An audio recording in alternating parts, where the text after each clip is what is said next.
নমস্কার বন্ধুরা, মুন্নির পাকশালাতে সবাইকে স্বাগত। আজকে শেয়ার করব একটা দারুণ সুস্বাদু লেফটওভার রেসিপি, যেটা খুব তাড়াতাড়ি তৈরি করা যায় আর খেতে লাগে অসাধারণ। আসুন তাহলে ভিডিওটা দেখে নেওয়া যাক। ভিডিওটা ভালো লাগলে অবশ্যই একটা লাইক করবেন, কমেন্ট করে আমাকে জানাবেন। আর আপনি যদি আমার চ্যানেলে নতুন বন্ধু হয়ে থাকেন তাহলে চ্যানেলটিকে সাবস্ক্রাইব করে প্লিজ আমার পাশে থাকবেন। আসুন তাহলে ভিডিওটা শুরু করা যাক। এখানে কিছুটা ধোসার ব্যাটার রয়েছে, মানে পরিমাণটা বলে দিই। এই যে ব্যাটারটা রয়েছে এটা দিয়ে মোটামুটি দুটো বড় বড় ধোসা আর একটা ছোট ধোসা হবে, এইটা পরিমাণে ধোসার ব্যাটারটা রয়েছে। এবারে এই ব্যাটারের মধ্যে আমি কিছু উপকরণ মেশাবো। আমি গাজর কুচি কুচি করে কেটে নিয়েছি, পেঁয়াজ কুচি করে নিয়েছি, ক্যাপসিকাম কুচি করে নিয়েছি, আর এটা রয়েছে পেঁয়াজ পাতা মানে স্প্রিং অনিয়ন। এর সঙ্গে আমি একটা বড় বাটির মধ্যে কয়েকটা কাঁচা লঙ্কা কুচি নিয়ে নিয়েছি। এবারে এর মধ্যে লাগবে আরও দুটো ডিম। তো চলুন এবারে একে একে সমস্ত উপকরণগুলো আমরা মিশিয়ে ফেলি। পাত্রটা একটু বড় নিতে হবে, যাতে সমস্ত ইনগ্রিডিয়েন্টসগুলো দেওয়ার পরে খুব ভালোভাবে মেশানো যায়, মানে ভালোভাবে নাড়ানো যায় আর কি। এবারে দুটো ডিম, পেঁয়াজ কুচি, গাজর কুচি, ক্যাপসিকাম কুচি, তারপর পেঁয়াজ পাতা কুচি সমস্ত কিছু দিয়ে দিলাম। এবারে পরিমাণ মতো একটু নুন দিয়ে দেব। তারপর খুব ভালো করে আগে এই উপকরণগুলোকে মিশিয়ে নিতে হবে। আজকে আমার কাছে ধনেপাতা ছিল না, না হলে এর মধ্যে কিন্তু ধনেপাতা কুচিও দেওয়া যেতে পারে। মোটামুটি বাড়িতে যা থাকবে সেটা দিয়েই এটা তৈরি করা যেতে পারে।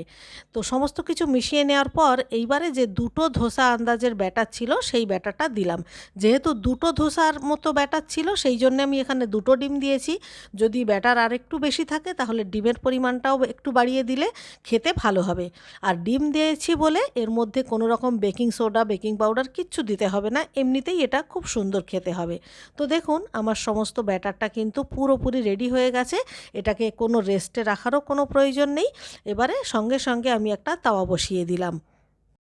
খুব সামান্য তেল, মানে 1 চামচ তেল দিয়ে দিলাম। তেলটা সব জায়গায় ঘুরিয়ে ঘুরিয়ে লাগিয়ে দিলাম। এবারে এর মধ্যে 1 হাতা মতো ব্যাটার ওপর থেকে দিয়ে দিতে হবে। আর ব্যাটারটা দেখুন, ব্যাটারটা কিন্তু বেশ পাতলা।